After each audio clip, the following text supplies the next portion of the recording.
রসুল আকরাম সাল্লাল্লাহু আলাইহি ওয়াসাল্লাম বলেন, যে ব্যক্তি আমাকে দেখেছে এবং ঈমান এনেছে তার জন্য সুসংবাদ, তার জন্য একবার সুসংবাদ। আর যে ব্যক্তি আমাকে দেখে নাই তথাপি আমার প্রতি ঈমান এনেছে তার প্রতি 7 বার মোবারকবাদ।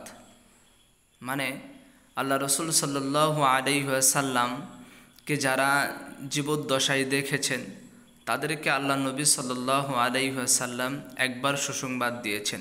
মানে তারাও অত্যন্ত ভালো এবং পুণ্যবান মানুষ।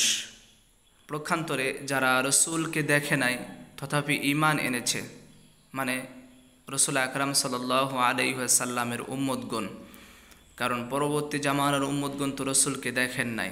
যেমন আমরা রসুলকে দেখিনি, কিন্তু আমরা আল্লাহ এবং আল্লাহর রসুলকে মনে প্রাণে বিশ্বাস করি, রসুলকে বিশ্বাস করি, রসুলের উপরে ঈমান এনেছি।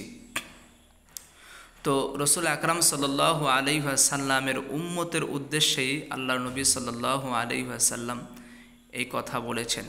মানে আমাদেরও অনেক মর্যাদা রয়েছে, এরকমভাবে আরও অনেক হাদিস থেকে প্রমাণিত হয় যে যারা রসুলকে না দেখেও ঈমান এনেছে এদের জন্য আরও সৌভাগ্যের কথা বলা হয়েছে আর কি।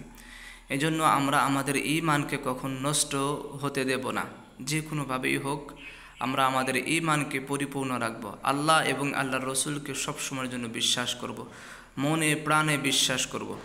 কখনো এই বিশ্বাস থেকে আমরা কিঞ্চিত পরিমাণও সরে দাঁড়াবো না। মৃত্যুর আগ পর্যন্ত আমরা এই ঈমান বিশ্বাস নিয়েই আমাদেরকে বেঁচে থাকতে হবে, তাহলে আমাদের ঈমান পরিপূর্ণ হবে। আল্লাহ তাআলা আমাদের ঈমানকে পাকাপোক্ত রাখার তৌফিক দান করেন। ভিডিওটা শেয়ার করে দিবেন।